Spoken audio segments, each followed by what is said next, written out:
दुर्मति, इन तपस्वियों के तपोबल और समस्त शक्तियों का स्रोत शिव और विष्णु ही है ना? हाँ। क्यों? अगर हम इन समस्त शक्तियों के स्रोत का ही नाश कर दें तो? मन बहुत व्याकुल है सृष्टिकर्ता। वो असुर भ्राता दुर्जन और दुर्मति क्षीर सागर वाली शेषशैया पर सोने की आकांक्षा रखते हैं। वो आपका विष्णु लोक छीन लेना चाहते हैं भगवान। भोलेनाथ, वो आपके कैलाश पर भी आक्रमण करने वाले हैं। आप जानते हैं ना, दुर्जन और दुर्मति अजेय हैं, उन्हें कोई पराजित नहीं कर सकता। पितामह ने ही तो उन्हें वरदान दिया है, क्यों विधाता? तुम सर्वज्ञ हो, सब समाचार रखते हो। मैं उनकी तपस्या से प्रसन्न हुआ, इसलिए मुझे उनकी प्रार्थना सुननी पड़ी। ओम ब्रह्मदेवाय नमः। ओम ब्रह्मदेवाय नमः। आंखें खोलो वत्स। हम तुम्हारी तपस्या से प्रसन्न हुए। वर मांगो। हे परमपिता परमेश्वर, आप हम दोनों को अमर होने का वरदान तो दे नहीं सकते। आप हमें ये वरदान दे विधाता कि हमारी मृत्यु हो तो केवल शिव शंकर के हाथों, और मृत्यु के समय महादेव कैलाश पर नहीं पृथ्वी पर हो। और महादेव उस समय जागृत अवस्था में ना हो। तथास्तु। वर प्रदान करने में तो कभी कृपणता दिखाते ही नहीं। जो चाहे मांग लो, जो चाहे ले लो आपसे। किंतु सृष्टि का क्या होगा विधाता? दुर्जन और दुर्मति को तो आपने अमर कर दिया है, अमर। नारायण नारायण। चलो नारद मुनि चलो, अब तो दुर्जन और दुर्मति को ही अपना भगवान मानकर उन्हें दंडवत प्रणाम करो। चलो। ठहरिए देव ऋषि, बिना अपना भय दूर किए ही चले जाएंगे देव ऋषि। झूठ मूठ की आस मत बंधाइएगा प्रभु। यदि आपकी बुद्धि विश्वास ना करे तो स्वयं अपनी आंखों से देख लीजिए, भगवान शिव पृथ्वी लोक पर पहुंच चुके हैं। आप उन्हें दुर्वासा के नाम से जानते हैं देवर्षि? ओहो, ओहो, दुर्वासा।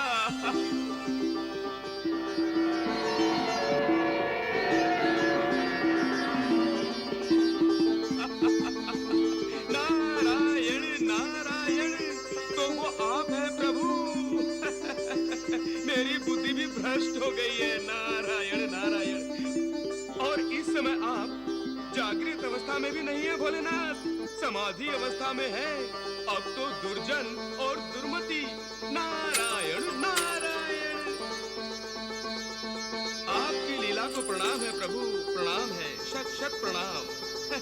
समस्त लोग यही समझते हैं कि ब्रह्मा विष्णु महेश तीनों ने महासती अनुसुईया की ममता और वात्सल्य का आदर करने के लिए उनके यहाँ जन्म लिया है, परंतु नहीं देवर्षि, हमने महासती माता अनुसुईया के सतीत्व का आदर करने के लिए ही उनकी कोख से जन्म लिया है। आहा, नारायण नारायण।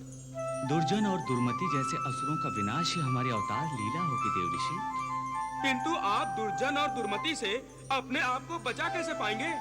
भगवान विष्णु और महादेव शिव तुम्हें ये बताने के लिए एक और लीला करने जा रहे हैं वत्स। प्रत्यक्ष और अप्रत्यक्ष का इतना सूक्ष्म खेल केवल आप ही खेल सकते हैं प्रभु।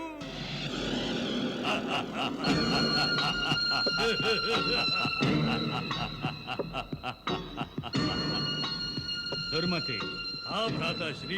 वो रहा कैलाश और वो रहे भगवान शिव शंकर।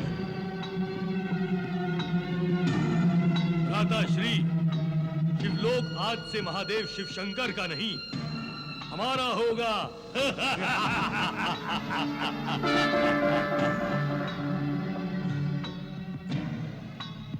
दुर्मति, हाँ भ्राताश्री, ये कोई मायावी खेल तो नहीं? हमसे बड़ा मायावी कौन है भ्राताश्री? महादेव हमसे पराजित होकर अपना अपमान करवाना नहीं चाहते थे, इसलिए युद्ध किए बिना ही अपना कैलाश छोड़कर चले गए।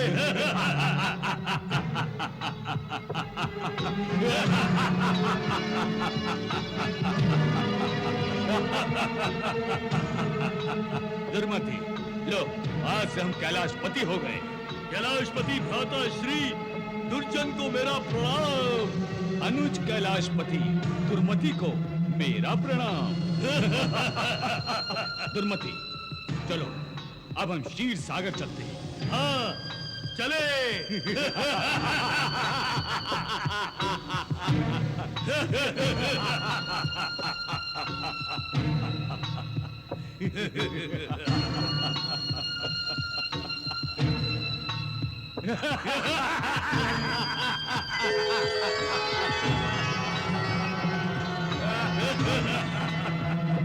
हे विष्णु,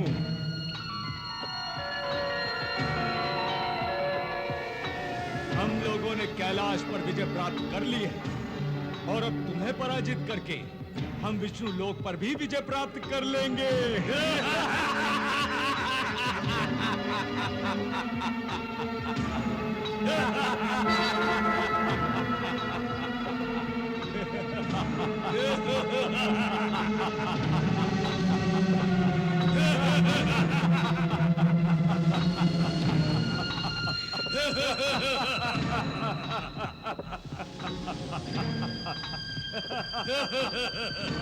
ये क्या हो रहा है दुर्मति?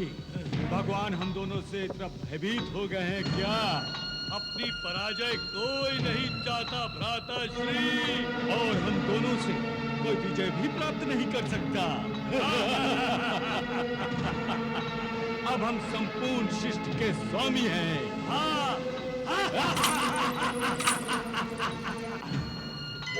नारायण नारायण, संपूर्ण सृष्टि के स्वामियों को नारद का प्रणाम। कल्याण वस्तु। नारायण नारायण। बस करो नारद, अब कोई नारायण का नाम नहीं लेगा और अब कोई भी तपस्या नहीं करेगा। जो आज्ञा स्वामी, जो आज्ञा। परंतु तपस्या पर प्रतिबंध क्यों लगाना चाहते हैं आप? क्षमा करना स्वामी, जिज्ञासा हुई इसीलिए आपसे पूछने की धृष्टता कर रहा हूँ, क्षमा करना। नारद, क्या आप नहीं जानते कि हमने तपस्या के बल पर ही अपनी मृत्यु जीती है? और हम तपस्या के बल पर ही संपूर्ण सृष्टि के स्वामी हैं। और हम नहीं चाहते कि कोई भी व्यक्ति तपस्या के बल पर हमसे अधिक शक्तिशाली और बलवान हो। नारायण नारायण। नारद, क्षमा करना स्वामी, क्षमा करना। अब नहीं बोलूंगा, नहीं बोलूंगा अब। शीघ्रता में मुंह से निकल गया। और शीघ्रता इसीलिए हुई कि आप जो नहीं चाहते वही हो रहा है। हाँ, क्या हो रहा है? कोई आपसे भी अधिक बलवान और शक्तिशाली बनने का प्रयत्न कर रहा है। कौन और कहां? पृथ्वी लोक पर स्वामी, पृथ्वी लोक पर दुर्वासा नाम का ऋषि कुमार महान तपस्या कर रहा है। वो देखिए स्वामी, वो देखिए।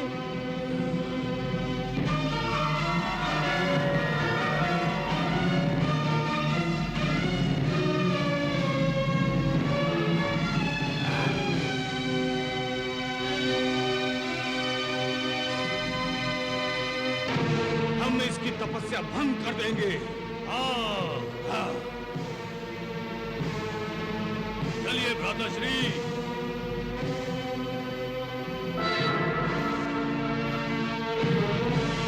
नारायण नारायण।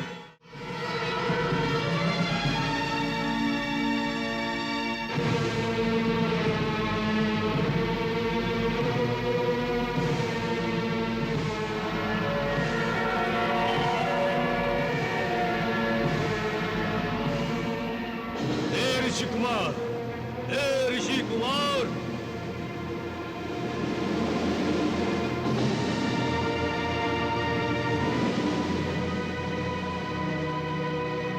हे ऋषि कुमार, ये अपनी तपस्या बंद कर दो, वरना हम तुम्हारा वध कर देंगे।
और शिवलोक के विजेता एक ऋषि कुमार की तपस्या भंग नहीं कर सकते। बुद्धिमान नहीं रही और आंखों देखी पर अविश्वास नहीं किया जा सकता। अजय और अमर, दुर्जन और दुर्मति बलवानों, मैं क्या समझूं? अरे क्या समझूं मैं? आप दोनों की अब तक की प्राप्त की हुई शक्ति झूठी थी, असत्य थी।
जब समाधित शिव शंकर का तीसरा नेत्र खुल जाता है,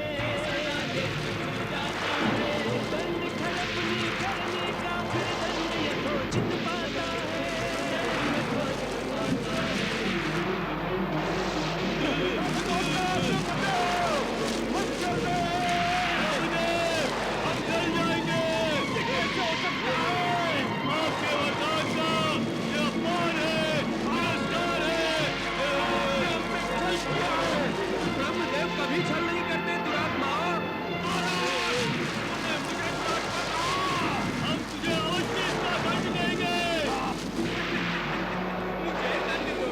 अच्छा, पहले अपने कर्मों का दंड का भुगतान, तुम्हें मिला हुआ वरदान ही सत्य हो रहा है। देखो देखो, दुर्वासा के रूप में भगवान शिव ने ही जन्म लिया है। और इस समय दुर्वासा जागृत अवस्था में नहीं है, समाधि अवस्था में है। देख रहे हो ना मुझको? नारायण नारायण।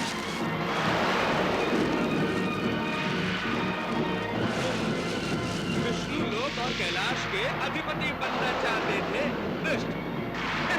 पहले अग्नि स्नान में 2-4 युग बिताओ, फिर देखना और फिर मुझे दंड देना। नारायण नारायण। भ्राताश्री मनोज, भ्राताश्री।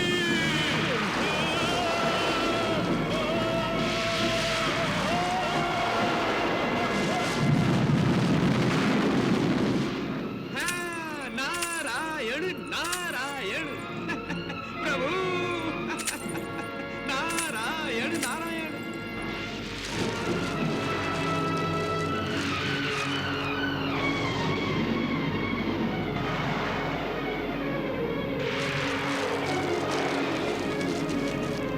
नारायण।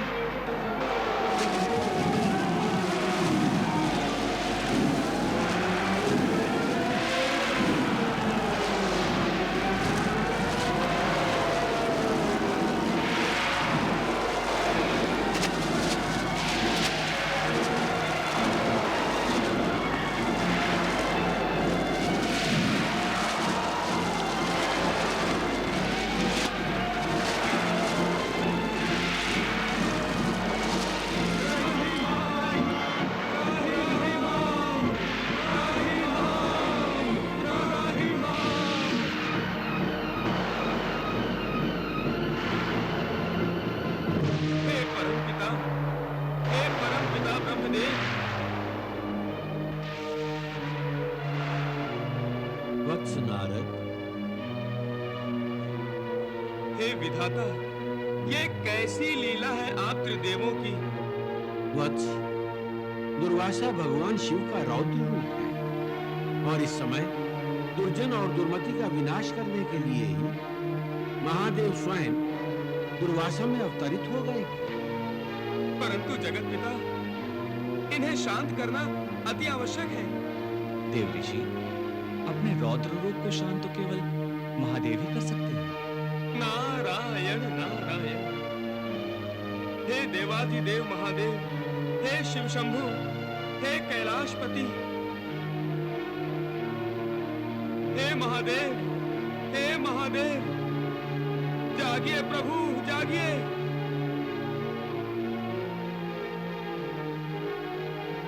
भगवान, तपस्या में लीन दुर्वासा के क्रोध ने रौद्र रूप धारण कर लिया है। उन्हें आप तपस्या से विमुख कीजिए प्रभु, तपस्या से विमुख कीजिए। सृष्टि की रक्षा कीजिए भोलेनाथ, सृष्टि की रक्षा कीजिए प्रभु, सृष्टि की रक्षा कीजिए। तथास्तु।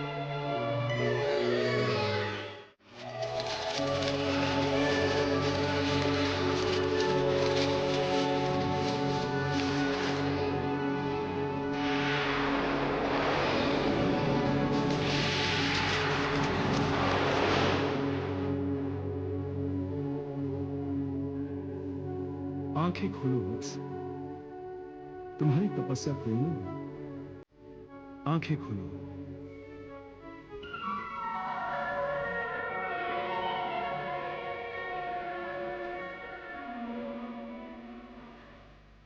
आपके दर्शन हुए प्रभु, मैं तो धन्य हो गया। मैं आपका अनुग्रहित हूं देवाधिदेव। दुर्वासा, मैं और तुम भिन्न नहीं हो। मेरे रौद्र रूप के ही तुम मानव स्वरूप हो। मेरे साक्षात अग्नि रूप से तुम्हारे तप से उत्पन्न हुई अग्नि इतनी प्रबल है कि उससे सृष्टि का विनाश हो रहा है वत्स। अतः अपना यह तप त्याग दो। जो आज्ञा देवाधिदेव। हे दुर्वासा, तुम्हारा तप शास्त्र धर्म की मर्यादा की रक्षा के लिए है। सांसारिक लोग कामनाओं और वासनाओं में फंसकर अपनी सुविधा अनुसार शास्त्र धर्म की मर्यादा तोड़ मरोड़ लेते हैं। तुम मोह, आसक्ति और स्वार्थ रहित हो, वेद वेदांत और शास्त्रों के ज्ञाता हो। तुम्हारा जन्म ही संसार को वेद और शास्त्रों से जोड़ने के लिए हुआ है। तुम्हारे क्रोध के भागी वो होने चाहिए जो स्वेच्छाचारी है, मर्यादाहीन है। तुम्हारे शाप का फर्क उन्हीं की गर्दनों पर गिरना चाहिए वत्स। प्रभु, मैं अपने क्रोध पर कैसे नियंत्रण रखूं? वत्स, संपर्क और संबंध क्रोध का कारण होते हैं। तुम्हारे लिए उचित यही हो कि तुम किसी भी विषयों से संबंध स्थापित ना करो। किसी भी एक जगह इतनी देर मत ठहरो कि वहां संबंध स्थापित हो जाए। क्रोध पर नियंत्रण अपने आप हो जाएगा वत्स। जो आज्ञा देवाधिदेव तुम्हारा कल्याण।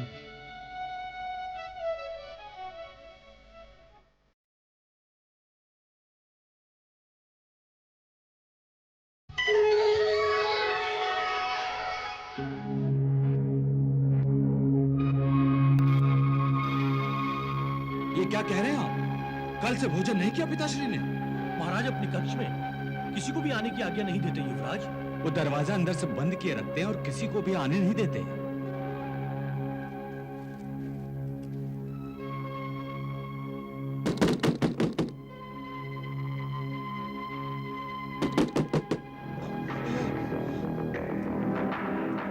पिताश्री,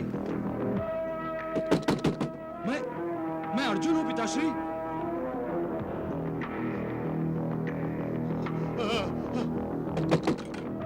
पिताश्री, दरवाजा खोलिए।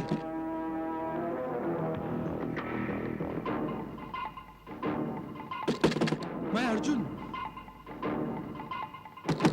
आपका पुत्र। नहीं, आगे मत बढ़ो, आगे मत बढ़ो। पिताश्री,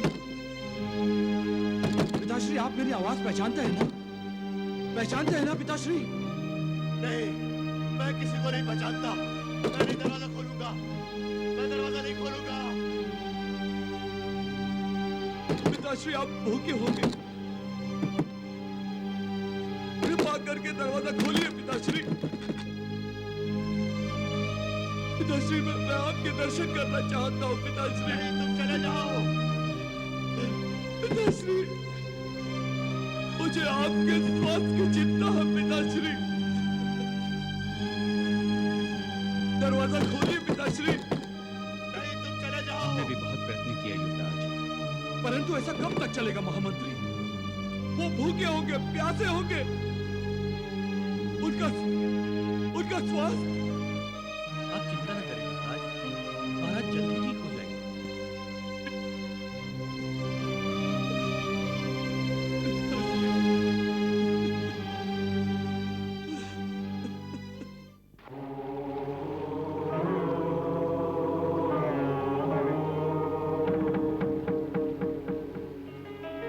भगवान श्री दत्तात्रेय शक्तियां अर्जित करने के लिए तपस्या कर रहे थे। श्री दत्तात्रेय को भी अपनी लीला से समस्त पृथ्वी वासियों का मार्गदर्शन करना था। इसीलिए वो ब्रह्मा, विष्णु, महेश से शक्तियां ग्रहण कर रहे थे।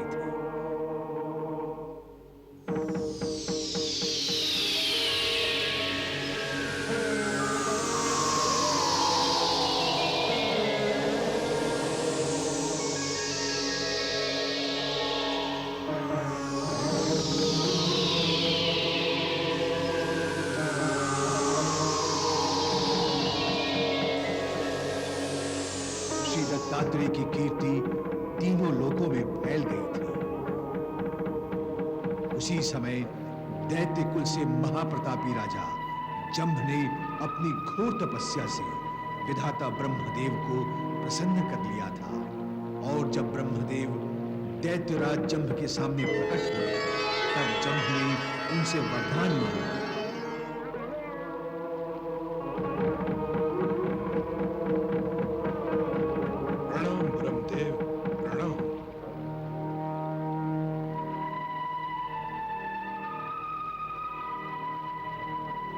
तुम्हारी तपस्या से प्रसन्न हुए। मांगो, क्या वर चाहते हो? विधाता, मुझे वरदान दीजिए कि युद्ध में मेरे सामने आते ही मेरे शत्रु को मेरी इच्छा अनुसार जमाई आ जाए और वो नींद के अधीन हो जाए और मैं सहज उस पर विजय पाऊं। तथास्तु। प्रणाम ब्रह्मदेव, प्रणाम।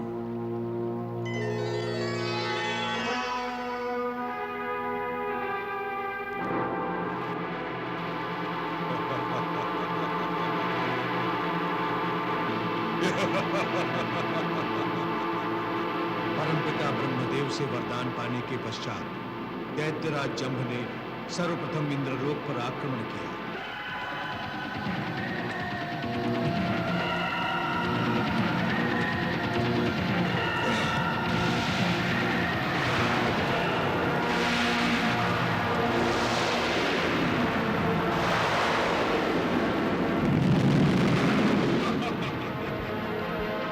देवता और असुरों में घोर युद्ध हो गया।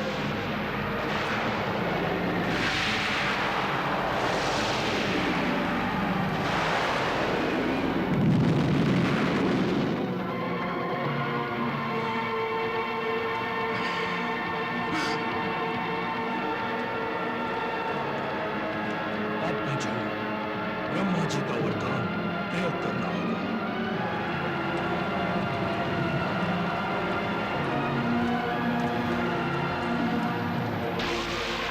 जब दैत्यराज जंभ ने ब्रह्मदेव से पाए जमाई का प्रयोग किया, तब सारे देवताओं को युद्ध करते करते नींद आ गई।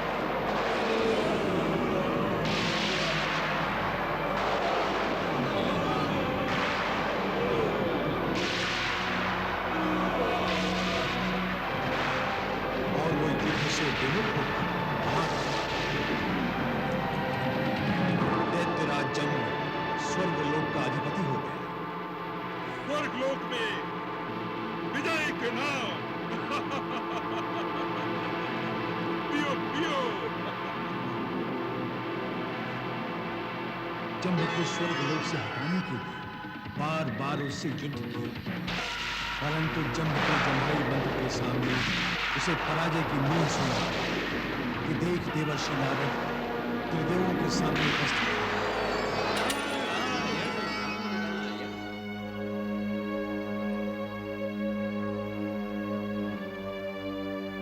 क्या होगा प्रभु? क्या देवताओं को अब पृथ्वीलोक का आश्रय लेना पड़ेगा? ये सब आपकी कैसी लीला है त्रिदेव, कैसी लीला है? सुना था स्वर्गलोक तमोगुणी दैत्यों के लिए नहीं, रजस गुणी देवताओं के लिए है। परंतु अब तो रजस गुणी देवताओं के लिए कोई स्थान ही नहीं रहा। क्या सृष्टि का चक्र उल्टा घूमना शुरू हो गया है त्रिदेवों?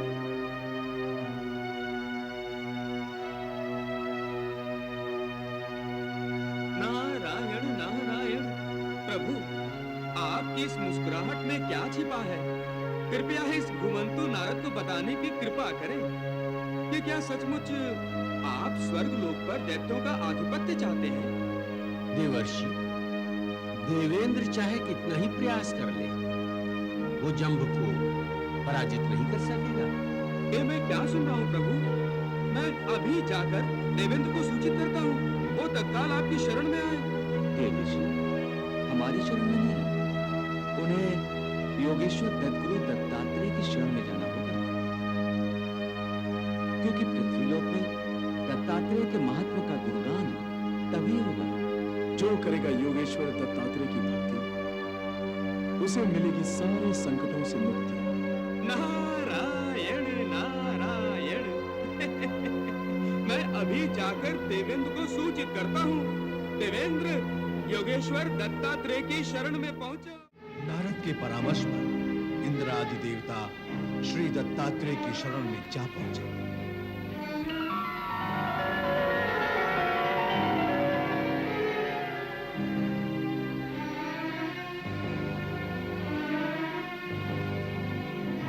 रक्षा कीजिए प्रभु। किससे? दैत्यराज जंब से। उसने तीनों लोकों में त्राही त्राही मचा रखी है। यदि उसका शीघ्र विनाश ना किया गया तो सत्य, धर्म और न्याय तीनों विनाश के कगार पे खड़े होंगे।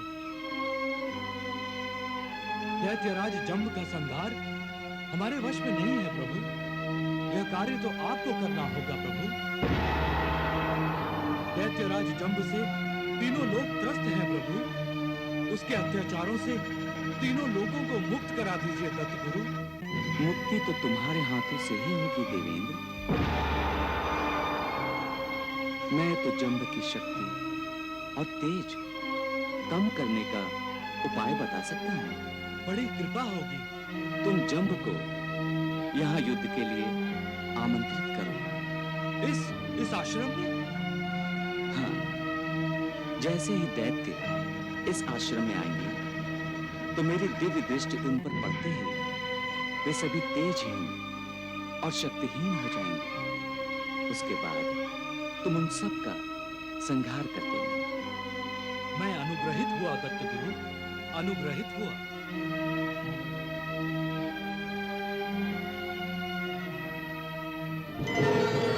दैत्यराज जंब,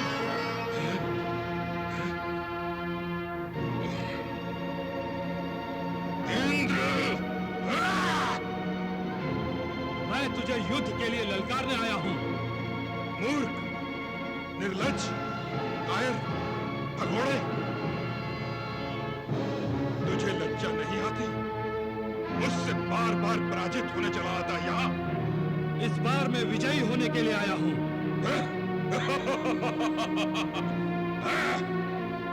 और ये रहा मेरी विजय का सूचक।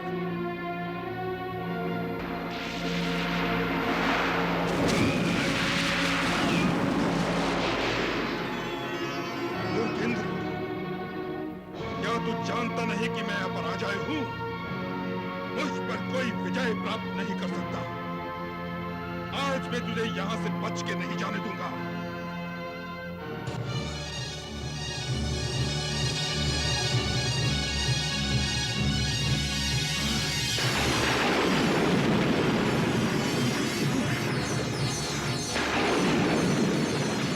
ये भी कोई युद्ध करने का ढंग है?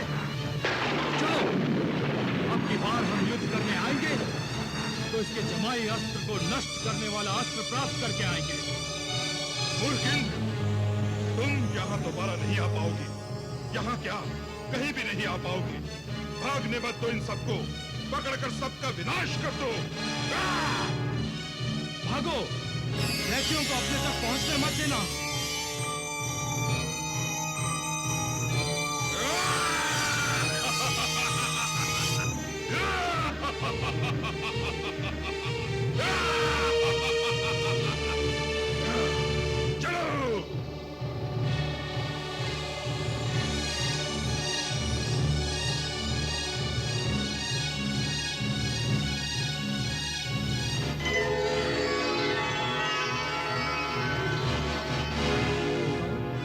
अपनी सुरक्षा के लिए योगेश्वर दत्तात्रेय के आश्रम में चलो। विधाता, विधि का विधान देख रहे हैं आप? देख रहे हैं परमपिता? दैत्यराज जंब को मृत्यु किस बहाने से योगेश्वर दत्तात्रेय के आश्रम की ओर ले जा रही है? विनाश काले विपरीत बुद्धि। देवऋषि, जो भी अपने वरदान का, अपने सामर्थ्य का, अपनी शक्तियों का दुरुपयोग करेगा, जो भी अधर्मियों को सुरक्षा प्रदान करेगा और अपने अहंकार को बलवान कर अन्याय करेगा, उसकी दशा जंब के समान ही होगी। वो स्वयं ही अपनी मृत्यु का द्वार खटखटाएगा।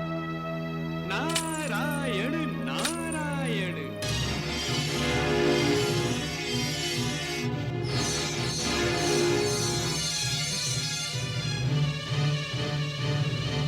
कहाँ चले गए देवता लोग? वो देखिए दत्तराज।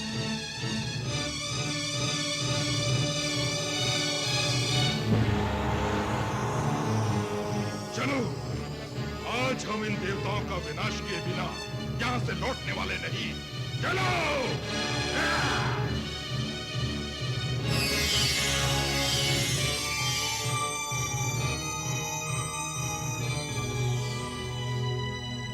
देवी। हाँ प्रभु। दैत्यराज जंब ने दत्तात्रेय के आश्रम में प्रवेश किया। अब फिर से आपको अपनी लीला रचाने का अवसर प्राप्त हुआ। जाइए देवी, दत्तात्रेय की सहायता कीजिए। जो आज्ञा प्रभु।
तुमने हमें अपने कटाक्ष से घायल कर दिया। सत्य? परंतु अभी हमारा आपसे परिचय नहीं हुआ। जब आप हमसे... हाँ, मैं त्रिलोक विजेता दैत्यराज जम्बू जम्ब। त्रिलोक विजेता। सबको पराजित किया है ना आपने? हाँ, सबको। हमें भी करेंगे?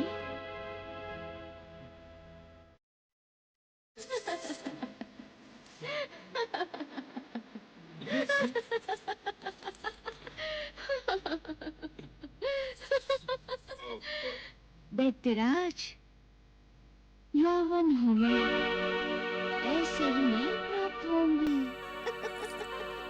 तो प्रतीक्षा कीजिए, पहले मैं अपने दास से मिलाऊं। दास? कौन दास? ये देखो, मेरी आस में न जाने कब से बैठा